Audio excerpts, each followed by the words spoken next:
출애굽기 17장 1절로 7절 말씀입니다. 이스라엘 자손의 온 회중이 여호와의 명령대로 흰 광야에서 떠나 그 노정대로 행하여 르비딤의 장막을 쳤으나 백성이 마실 물이 없는지라.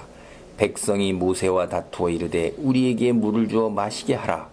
모세가 그들에게 이르되 너희가 어찌하여 나와 다투느냐? 너희가 어찌하여 여호와를 시험하느냐? 거기서 백성이 목이 말라 물을 찾으매 그들이 모세에게 대하여 원망하여 이르되 당신이 어찌하여 우리를 애굽에서 인도해 내어서 우리와 우리 자녀와 우리 가축이 목말라 죽게 하느냐? 이 똑같은 상황이 다시 반복되는 거죠. 네, 우리가 마라라는 곳에 홍해 건너자마자 마라라는 곳에 이르러서 사흘길을 갔을 때 물을 얻지 못해요. 그래서 백성이 모세에게 원망을 했어요. 그 다음에 이제 둘째 달 보름 정도, 2개월 반 정도 지났을 때 그들이 이제 굶주리니까 또 고기와 떡을 배불리 먹던 때 여호와의 손에서 애굽 땅에서 죽었으면 좋았을 것을 이렇게 갖고 우리로 죽여주게 내온다. 이렇게 갖고 또 원망을 해요. 근데 이것이 다시 또 이제 반복되잖아요. 여기서 이게 지금 목이 마른 거예요. 목이 마른데 목이 마를 때 이게 물을 찾고 모세에 대해서 원망하는 건데 모세가 이제 이렇게 얘기를 합니다. 4절입니다. 모세가 여호와께 부르짖어 이르되 내가 이 백성에게 어떻게 하리이까? 그들이 조금 있으면 내게 돌을 던지겠나이다. 여호와께서 모세에게 이르시되 백성 앞을 지나서 이스라엘 장로들을 데리고 나일강을 치던 내 지팡이를 손에 잡고 가라.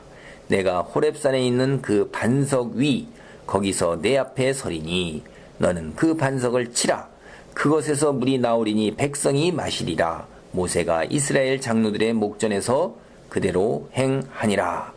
그가 그곳 이름을 마사 또는 무리바라 불렀으니 이는 이스라엘 자손이 다투었음이요 또는 그들이 여호와를 시험하여 이르기를 여호와께서 우리 중에 계신가 안 계신가 하였음이더라. 그러니까 이들이 원망하는 정도가 어느 정도냐 이 말이에요. 모세가 하나님께 기도하는 거예요. 큰 소리로 부르짖는데 이들이 내게 돌을 던지겠나이다. 조금 있으면. 그러니까 이들이 아주 힘이 화가 나 있고 격앙돼 있는 상태이죠. 그러니까 하나님께서는 뭐라고 그래요? 이제 나일강을 치던 그 지팡이, 홍해를 가르던 그 지팡이를 가지고 가서 반석 위에서 쏘고 그 반석을 치라는 거예요. 돌에서 물이 나올 수가 있어요? 돌에서 물이 나오잖아요.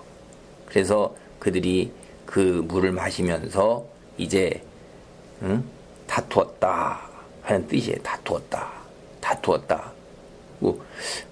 우리가 이 정답이 어떻게 될까요? 이 정답은 그럼 이럴 때 이제 하나님의 말씀대로 따라갔어요. 여호와의 명령대로 신광야에서 떠나 노정대로 행하여 르비딤의 장막을 쳤어요. 마실 물이 없는 거예요. 우리가 그때 당시에 이제 이 전후좌우로 이제 다 아는 거예요. 우리가 그 백성이란다면 어떻게 해야 될까요? 이 사실을 알아도 육체적 갈증은 여전히 있는 거예요. 고통은 있는 거죠. 힘듦이 변화되는 게 아니에요. 하나님 말씀대로 따라갔는데도 여전히 힘들고 어렵고 곤고하다 이 말이에요. 그럼 어떻게 해야 될 거예요? 하나님께 원망을 해가지고서 그 다음에 이렇게 다툼이 있고 그래서 이런 역사로 해서 해결이 되는 것이 올바른 것이냐? 아니면 하나님께 무릎 꿇고 기도하면서 하나님의 역사를 간절히 소원하면서 간청하고 기도하면서 문제가 해결되어야 하는 것을 한번 생각해 보라는 거예요.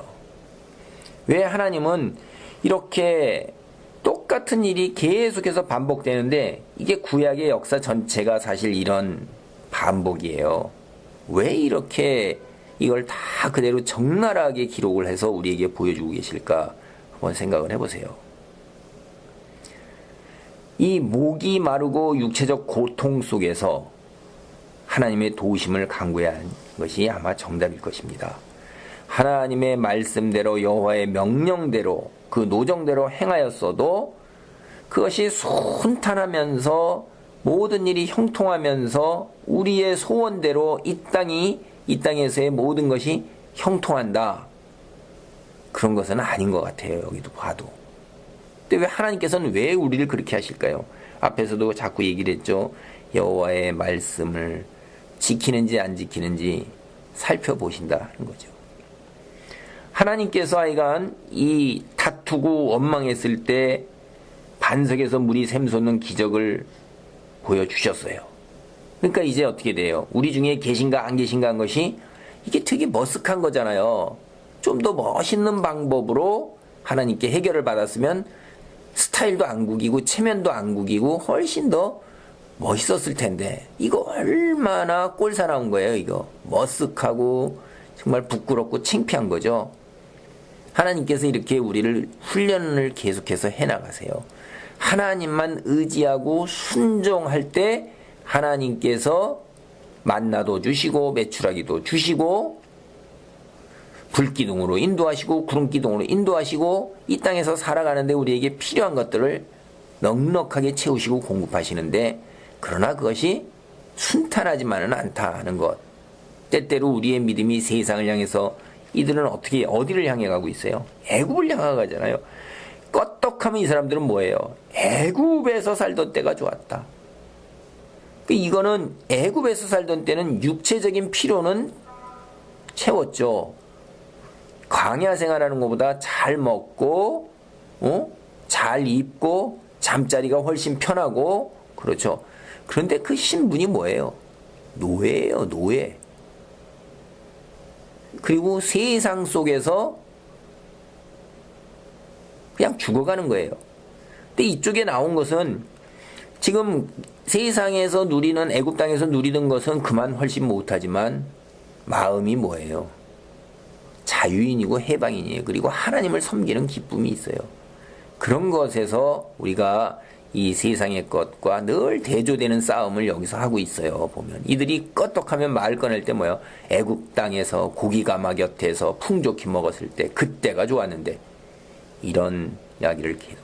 그러니까 우리의 본성상에서 세상과 하나님을 향한 하나님의 백성으로서의 이 양쪽 사이에서의 늘 싸움인 건데 우리가 육체적 존재로서 육체를 가지고 살기 때문에 육체적 시련과 고통 이겨내는 건 사실 쉽지 않은 일이에요. 그래서 늘 우리가 그 속에서 힘든 여정의 싸움을 하고 있어요. 신약은 계속해서 우리를 이 이스라엘 민족이 애굽 땅을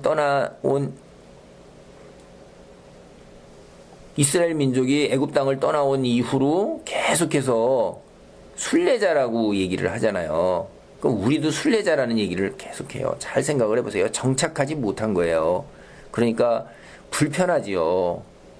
그걸 한번 잘 생각해서 여기에 이런 일들 반복이 계속해서 이루어지는데 나는 어떤가 이런 한번 생각을 해보시기 바랍니다. 아멘.